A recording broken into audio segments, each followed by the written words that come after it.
Fantastic. How does it feel to be in the centre of London for a premiere? Well, it's great. So many people. It was a bit scary. Yeah, I think it's more scary than my film. Yeah. Now, Piggy started out life as a short film, but when it started out there, what was the initial kernel of an idea that set you off on the journey to making Piggy? I always wanted to tell a story where about real horror. No, I'm not scared of monster. I'm scared of people.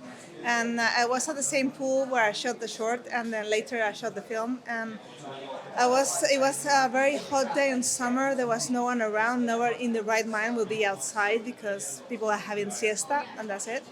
And it was just me, which is normal that I'm doing something that is not normal. And this girl who was all by herself, and I started wondering why was she there at the pool all by herself. And I realized that it was maybe she didn't want to be seen.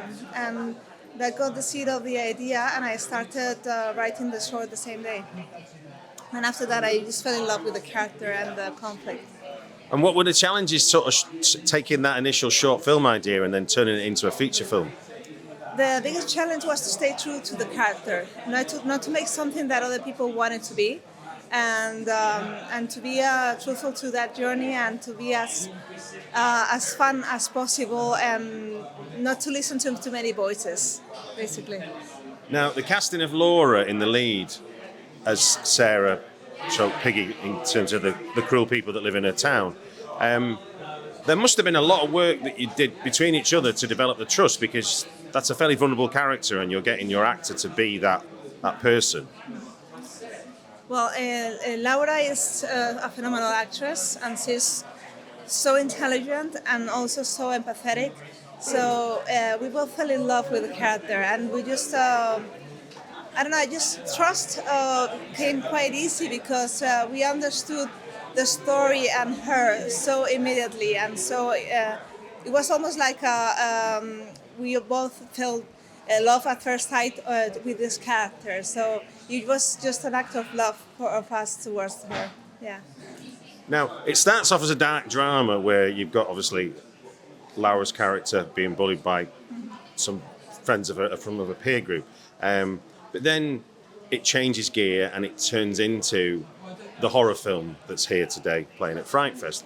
And I was fascinated because you play with play with two forms. There's a revenge film, but at the same time, it's almost functioning like a slasher film.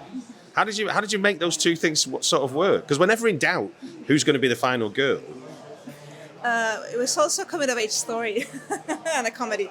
So yes, I don't know. I just try to make it as fun as possible for me, and I just try to not to think too much and to be to do everything that I'm not supposed to do when I'm doing television. I just follow my gut and try to think less and feel more, basically.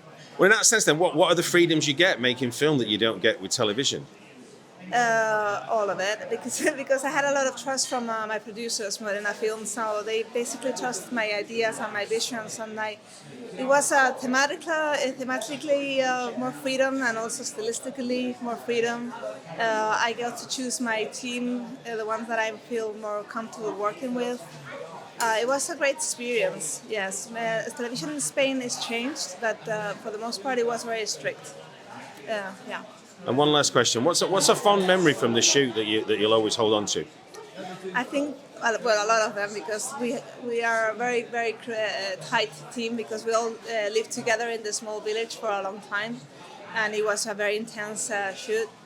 But I think the day when we shot the scene with the washing machine, I think I never laughed so much in my life. I mean, it was so much fun with them, with Laura and Carmen Mati. We just couldn't rehearse because we were laughing so much. Yeah, it was great. Brilliant. Thanks very much for joining us on FrightFest TV. Thank you so much.